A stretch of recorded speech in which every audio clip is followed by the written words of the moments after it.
When you all got here this afternoon, I hope you got a chance to get one of these little booklets. Yeah. It's got our Declaration of Independence and our Constitution, the law of our land in it. And don't just take it home and throw it on the table. Read it, get to know it, because your legislators don't know it.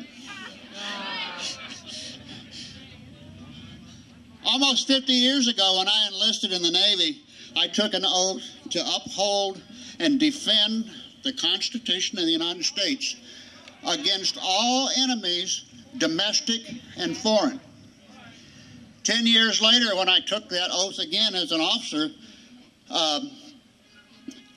it was the same thing, to uphold and defend this Constitution against all enemies, domestic and foreign.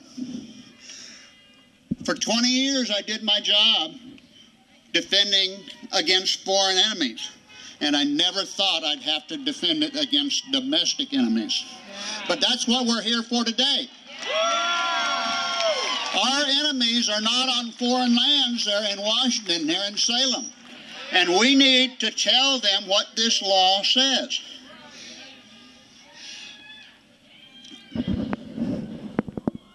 My little book is kind of marked up here, and I've got to find what I want to talk to you about. You need to learn it all, because I've talked to our congressmen and they don't know it. But the part that I want you to know today is Article 1, Section 8. Article 1, Section 8 tells the Congress what powers they have.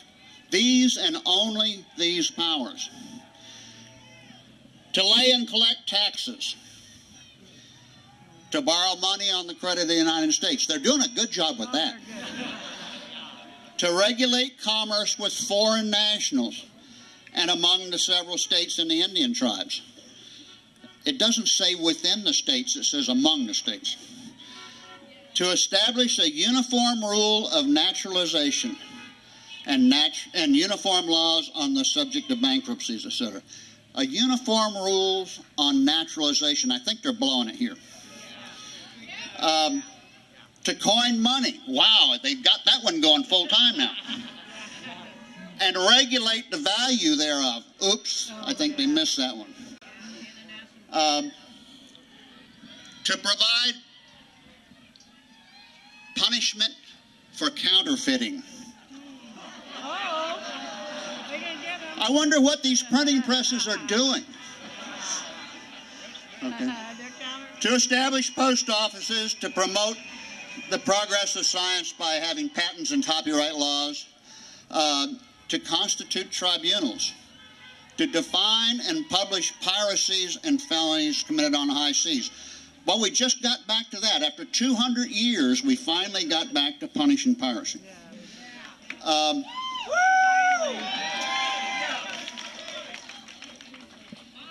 To declare war.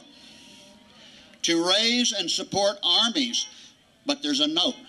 No appropriation of money for that use shall be for a longer term than 2 years. To promote and provide and maintain a navy.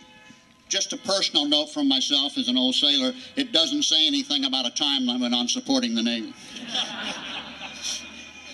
To provide for calling forth the militia. Something that's big in Oregon hearts. Listen to what it says. To call forth the militia to execute the laws of the Union and suppress insurrections and repel invasions. Yay! I didn't know we were being invaded in the places they're sending our guardsmen. Yeah, well, we'll be in. To provide for organizing and arming and disciplining the militia. And to exercise exclusive legislation in all cases over the district where the federal government resides, Washington, D.C.